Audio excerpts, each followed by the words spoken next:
கர்த்தருக்கு பிரியமானவர்களே, கர்த்தர் இன்றைக்கு உங்களோட பேசவிருக்கும் வார்த்தையை கேட்கலாமா?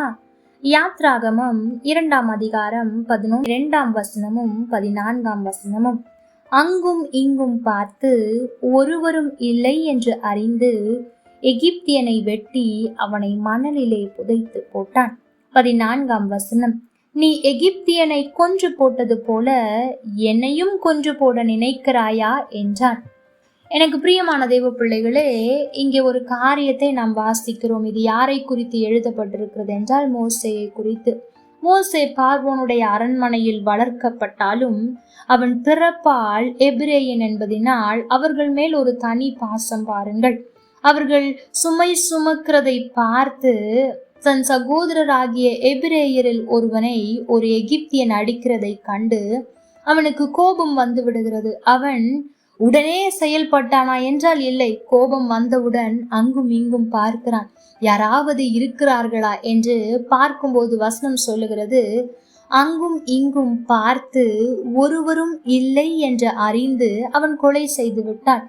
ஆனால் மறுநாள் சண்டையிட்டு கொண்டிருக்கிறார்கள். அப்பொழுது இவன் போய் பேசும்போது அந்த எகிப்தியன் சொல்லுகிறான், நேற்று நீ அவனை கொன்றது போல இன்றைக்கு என்னை கொன்று போட பார்க்கிறாயா என்று.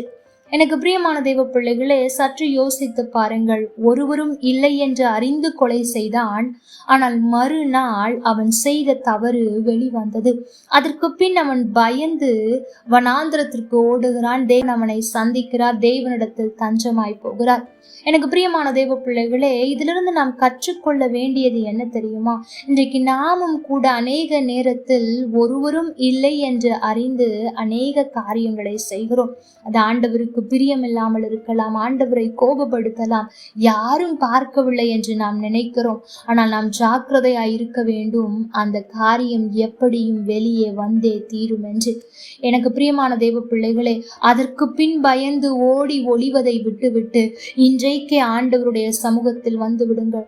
ஆமாண்டவரே, நான் இதை யாரும் பார்க்கவில்லை என்று நான் இவ்வளவு தவறுகளை செய்து விட்டேன், தயவாய் என்னை மன்னியும் என்று அந்த தண்டிப்பின் காலம் வருவதற்கு முன்பாகவே ஆண்டவருடைய சமூகத்தில் வந்து விடுவது நல்லது. வேறு யாராவது நம்முடைய குற்றத்தை கை காட்டி கேட்பதற்கு முன்பாகவே நாம் ஆண்டவருடைய சமூகத்தில் வந்து, ஆண்டவரை இதை எல்லாம் மன்னித்து விடும் என்று நாம் உண்மையாய் நாம் அவரிடத்தில் கேட்போம் என்று சொன்னால் அவர் நிச்சயம் நம்மை மன்னித்து நம்மை பாதுகாக்க அவர் வல்லமை உள்ளவராயிருக்கிறார்.